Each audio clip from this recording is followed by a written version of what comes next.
Hello, and welcome to a true introduction into powerlifting, episode 6, and thank you for tuning in once again. Now, it's fairly evident what this week's episode is going to be, and it's obviously surviving lockdown, and how I am trying to maintain training and maintain strength throughout this stupid lockdown time. So, as you know, a couple of weeks ago, Bozza shut all the gyms, and I was forced to start training at home. Now, I've been super fortunate because my coach, who's an absolute legend, lent me a load of plates, axle bar, loadable dumbbells, squat racks, stuff like that. So I'm still able to maintain quite a consistent approach to training, not quite as heavy as I like. But the way my coach has designed the program is he's put in a lot of slow tempos, pause reps, things like that. So it's while it's not as heavy, it does make it a lot harder. And I've actually been absolutely beasted by some of the workouts he's done. I did a leg session a couple of days ago and it actually had me on the floor just in bits at the end of it. So amazing. So what I'm going to do, guys, is I'm going to take you through the program, the rationale behind it, and explain to you what the sets are. And hopefully I could give you some inspiration to doing it yourself. So we'll take a quick look through the program now. So the program is a 4-week program based on 4 days working out a week, which is 16 sessions. So week 1 and 2 are the same, and week 3 and 4 are the same. And I only say the same as in the same exercises, but the tempos, the sets, the weights, etc., will change week on week, and how hard you should be pushing. So as you can see here, week 1, day 1. So exercise 1 is a floor press with an axle bar. I will just say, actually, my coach has only lent me an axle bar. It's a big fat meaty bar, and it makes everything so much harder. My forearms have been in bits. The benefit is my grip's going to be a lot better at the end of this, but there's some exercises I was shocked at how much I couldn't lift. Trying to avoid using straps because I want to try and improve my grip anyway for deadlift. So first exercise was a floor press with the axle bar bicromial, so that's the close grip one. And they are 5-second tempo down, no pause at the bottom, and then a quick press up. And that was paired with bent over rows with the axle bar. Looks like the whole thing wouldn't be that taxing. It's 5 sets of floor press with the axle bar with 5 sets of bent over row paired 3 times. So all in all, it's 15 sets of each over the 6 sets. I was very surprised at how tiring, and my triceps were absolutely done in by the end of this exercise. So starting off with the tempos, 5010, which is a 5-second down movement, no pause, and then quick press up, and same with the bent over rows. Then we moved into the second sets. So that was again floor press, and that was 5 seconds down, 5 seconds up. That is quite a lot on your triceps. You don't realise it was shaking like a mofo. And then again with the bent over row. The 5-second ups on these is where I really started to lose my grip, and really had to not increase the weights too much. And then the final 2 sets were 5-second down, 5-second hold, 5-second up, and they were brutal. The end of these exercises are, you are absolutely wounded. Brings us on to day 2. So day 2 was a squats with leg curls, and again this day afterwards I was in pieces. Remember the first part of my program, I was squatting 4 times a week, and I remember doing all these different squat variations and how sore I was at the beginning. More recently I've been focusing more on powerlifting style squats only, on a pretty wide stance with a low bar, or sometimes pretty much the same right through. So this was back squat, ollie style, high bar, wide stance. So 5 sets, 5 down, no pause, straight back up, paired with TRX leg curls, which is like lying down with your feet in a TRX straps where you curl your legs up like that. I'm sure I could find an example somewhere. It's really difficult to film where I am because I'm at my girlfriend's house and she's just got a little space out the back, and there's enough room for me and some weight, but not enough room to put the camera far away enough to film properly, so it's quite difficult. So yeah, so did that, then moved on to 5 sets of back squat again with a shoulder width stance. This time again, 5 seconds down, 5 seconds up. That's where it really started to feel it. That 5 seconds is a long time when you're on your way up. Again with 5 sets of TRX leg curls paired in with that. And then finally we finished with 5 sets of back squat ollie style, and that was cyclist squats, so feet together, heels raised, and that was 5 seconds down, and 5 seconds pause at the bottom and 5 seconds up, and I felt like death after those sets. Really, really brutal. Would not recommend unless you were trying to get stronger, and then I would recommend. So I guess I recommend. Day 3. So again, this was more of a pressing day. So I was doing paired exercises again. I had 3 lots of standing overhead press paired with standing curls. So again, tempos were 5010 for the first lot, 5050 for the second lot, and 5550 for the last ones. And again, my triceps in those 5 seconds down, absolutely shot.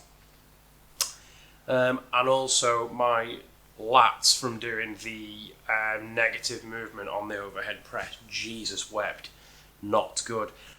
And the final day, day 4, we had good mornings paired with the TRX rollout. So TRX rollout as well, if you're not aware of what that is, it's sort of like you start off in a low position with your hands on the TRX straps and you slowly extend so that you're there hanging like that. And yeah, I'll see if I can find something to link this to. If not, you can Google it.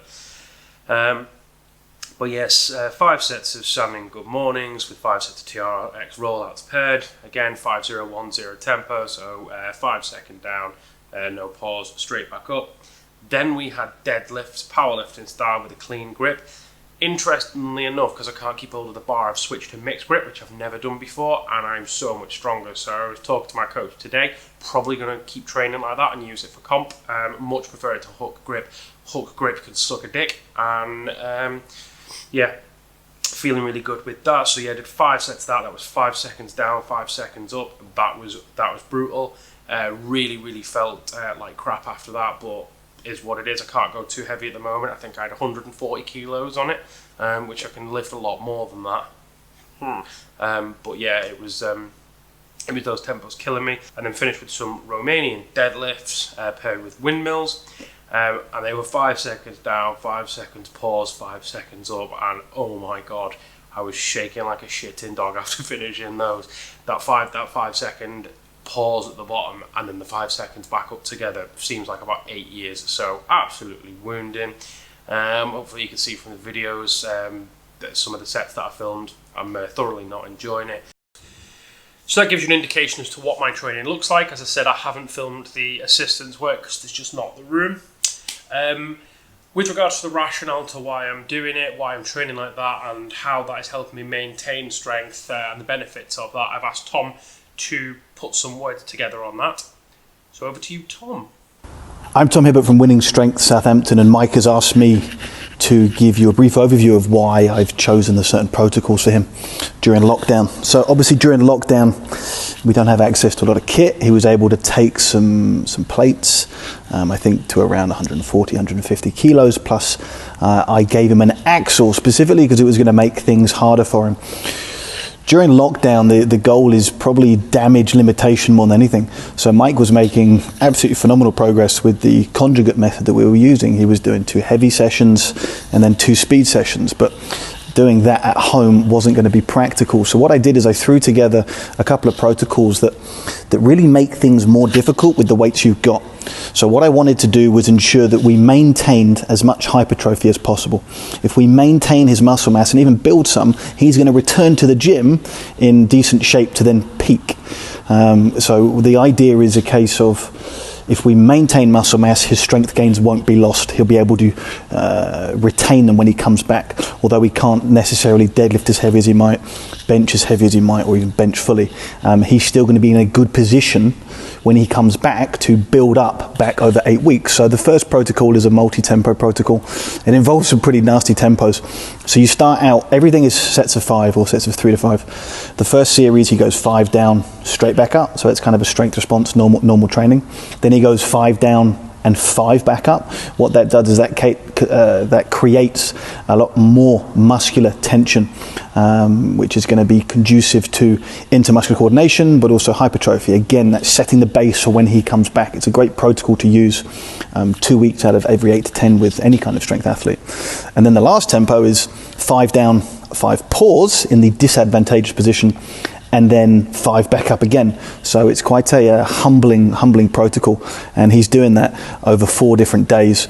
Again, we're just trying to hit movements that he can, so he hasn't got a bench, so we're doing a floor press. He does have squat stand, so he's able to squat decent weight. Deadlift again isn't so easy, so we've picked more good morning, and then I've made him do the deadlift with a slow tempo. So he's pushing the good morning. If he pushes the good morning, that will potentiate his deadlift performance in the next program. And then we've done some overhead work, because again, just to do some extra pressing work for the anterior delt and triceps. The next protocol is much of the same. It's called energy system strength training. It's also known as timed sets. So what we do is we pick a period, and for him it's always 15 minutes, and then he picks 2 exercises. These are going to be the exercises that transfer most to his performance. So for the press, we're doing floor press again, but then he's also got external rotation, and he's going to do 2 reps backwards and forwards. This is a great way to build strength and muscle mass, or build strength and get lean at the same time. So again, it's a work capacity protocol, but again, we've only got 4 weeks hopefully in lockdown, so I don't think any of this is going to affect him negatively. He's got back squat for the lower day. Again, he's actually able to push deadlifts on this, and good mornings with a wider stance. So the key variable is we're picking tempos for damage limitation, but also we're picking exercises that really emphasize his weak points, but also transfer to powerlifting performance. And then when he comes back, he'll have 8 weeks. We can do proper build-up, nice conjugate protocol that was getting him so many results in the last phase, and we'll use that to peak him just in time for January competition. So hopefully you found that useful, gives you a better understanding as to what I'm doing and why. So thank you for that. Maybe you could use it as some inspiration for your own programming. I don't know, any usefulness that this can provide, the better. The other thing that I wanted to touch on while we were here is how I'm handling lockdown, and I'm sure there's a lot of people in the same boat.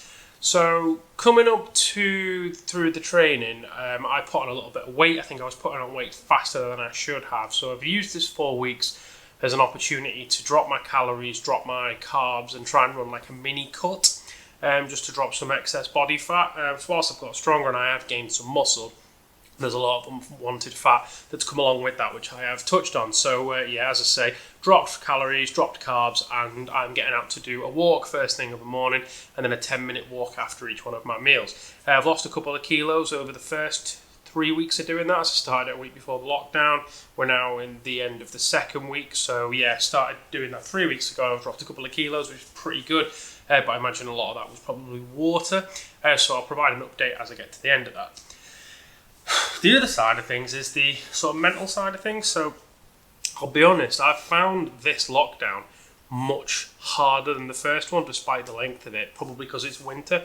But this one's hit me a lot harder, especially, I'm now 10 weeks before comp, and I'm training in a little tiny garden with minimal equipment that I'm actually very grateful for. I've got a bar, I've got plates, I've got a squat rack, which thousands and thousands of people aren't going to have. A lot of people have nothing. There's a lot of people who live in apartments like my one at home, which don't have a garden or any other space with it. So, what on earth are people doing there? But I found this one's hit me really hard mentally. I'm really struggling with it. I've been talking to people about it, working from home a lot. It's every day, it's like Groundhog Day, and I'm just praying that the gyms are getting back open. But all I've been able to do is just keep talking to people about it. The gyms are shut, and I guess there's reasons behind that, but the mental health impacts. I'm a fairly strong person and I'm struggling. I'd hate to know what other people are going through and what impact that's having on people's mental health, people with physical conditions who rely on the gym, people whose only social outlet is the gym. So, it's very easy for people to go, open the gyms, but there is a huge rationale as to why they should be open. And I'm a big supporter of that. Like I say, I'm a strong person with a fairly big social network, and it's impacted me pretty bad. So just fingers crossed that they do open them on the 2nd. Otherwise, I think I'll have a nervous breakdown.